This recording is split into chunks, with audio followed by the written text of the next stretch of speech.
Have you ever felt like a fraud, like you don't belong, like you are undeserving? Well, my friend, you may be suffering from imposter syndrome. And this week, I want to take care of it. I want to teach you how to overcome it. So stay tuned.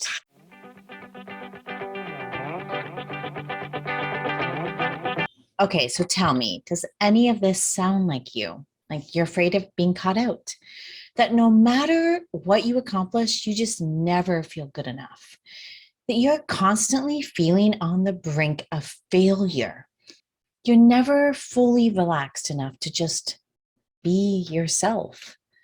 You feel like you don't deserve your salary. So even the thought of having a conversation about a raise, oh, that feels very icky. You're also second guessing yourself constantly. You're also undermining yourself, like saying things like, oh, this might be a silly question, or you could probably do a better job than me. I'll let you take the lead, or I don't know if this is a good idea, but like undermining. And you're terrified of not living up to others' expectations of you. The last funniest thing is, especially when we're interviewing and we have imposter syndrome, and then they hire you, and then you start and you're terrified that you've tricked them somehow, and then you're just sort of waiting for the other shoe to drop. This is how we know that you are struggling with imposter syndrome. So, why? Why do we experience it in the first place? Now, many people think it is just a matter of poor confidence, but it is more than that. It is more than just a problem of confidence. And there are three reasons why. Number one is societal conditioning. A lot of it, a lot of this sort of stuff happened when we were children before our subconscious mind even showed up. So we were sponges when we were younger, taking in all of these messages from our families and from society. And that really created some beliefs that we have about ourselves, beliefs that we have about our place in the world and what we deserve in this world. And that can lead to imposter syndrome when we grow up and our conscious mind is telling us one thing and our subconscious mind is telling us another, and they're at odds. And we feel like a fraud because we're not doing what our subconscious mind is telling us. And this kind of comes from our limiting beliefs. So we have the like things, the societal conditioning, and then we have the limiting beliefs. So we have our unconscious beliefs and we have our limiting beliefs. And these we generally learn from a lot of authority figures in our lives. And it's kind of like how we should see ourselves.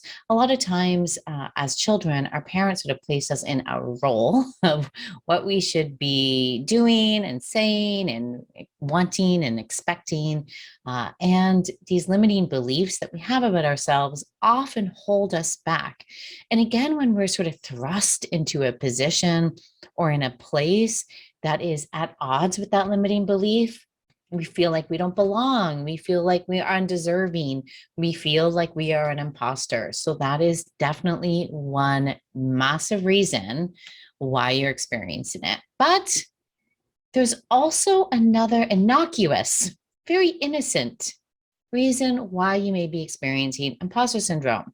This is massive change because there's like societal conditioning, there's limiting beliefs, and then there's just our brain doing its normal human brain thing when we go through massive change. So whenever we go through these changes, like starting a new job, starting a new career, you will feel a little bit like an imposter because your brain is catching up to this new version of yourself, this new culture you're in, this new everything. And so if you're going through a massive change and feeling like a fraud and feeling like you've tricked them somehow, and this is very new to this situation, then in all likelihood, it's just your brain needing time to catch up.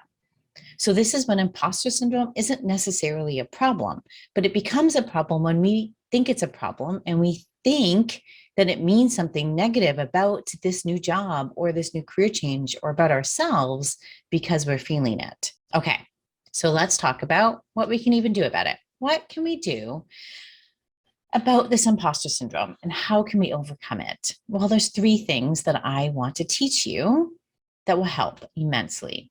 The first one is your self-concept. So this is your idea of who you are and what you do and what you can do and how others may see you. That is the self-concept. And anytime we experience a change, we experience a shift in that.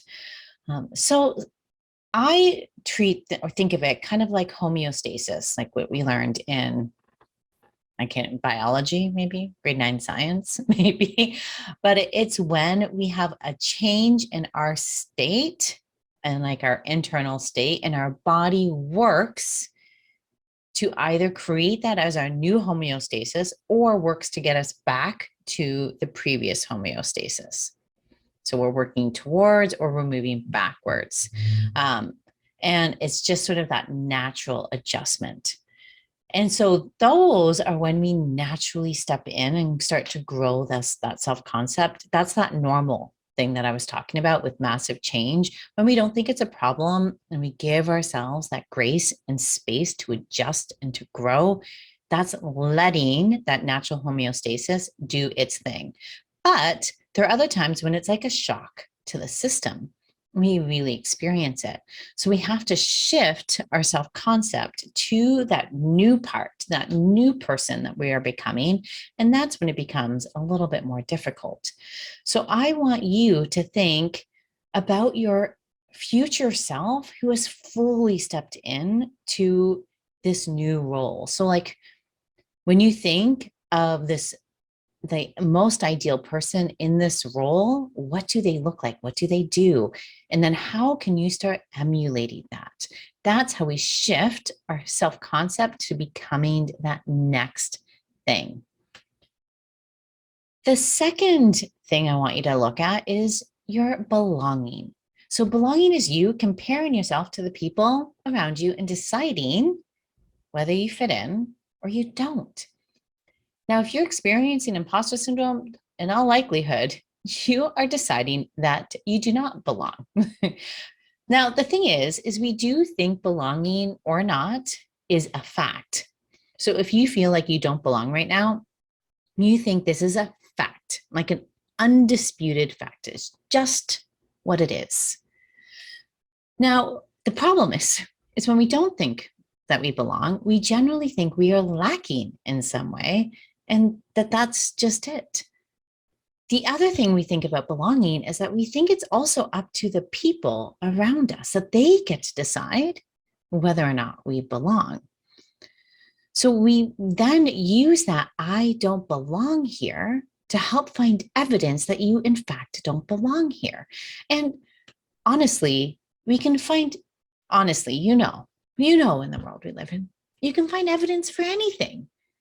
For any belief, there's always evidence out there that it is true. So you definitely would be able to find evidence for why you don't belong. And what happens then is then we begin to feel like we aren't worthy, that it is a fluke that you ended up here, and that you somehow tricked them, and that it's just a matter of time before everyone figures it out and you lose your job or you lose your reputation or. So what I want you to recognize and what I want you to really experience is that belonging is not a fact. Belonging is not up to the people who surround us. It is not up to them. Belonging is a feeling that you control, which means it's accessible to us at all times. So the next time you feel like you don't belong and you start going on that fact-finding mission of gathering evidence to support that, I want you to instead ask yourself, okay, what is the evidence that I do belong? And I don't care if it's just one thing. I want you to hold on to that one thing. And the next time that thought comes up, I don't belong, again, I want you to say, well, okay, where can I find the evidence where I do belong? And slowly you'll get more and more evidence, and that feeling of belonging will become accessible and become your new norm. Okay, the third thing is you notice in self-concept and you notice in belonging that when you go through that self-concept work and that belonging work, that in all likelihood, a lot of the evidence to support is coming from a lot of your limiting beliefs. So we need to let go of those limiting beliefs by practicing the act of self love. We're going to rewrite those limiting beliefs because it is time to let go of them. So, all of the things that have come up, all of those limiting beliefs that you have identified, I want you to decide I'm just not going to believe them anymore. And it sounds like, okay, it's so easy to say, but this is actually how you do it. Is number one, is you just become aware of it. So, one of my limiting beliefs is that I rush things. And so I can think, oh, Sarah, there you go, rushing things again. And now I no longer go for evidence that I rush things. Instead, I go, oh, there's that thought. And that's it.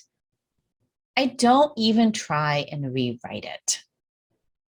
There are other limiting beliefs that I have, like, Sarah, you didn't think this through, where I have rewritten them. So when it pops up, I'm like, no, I did actually think this through.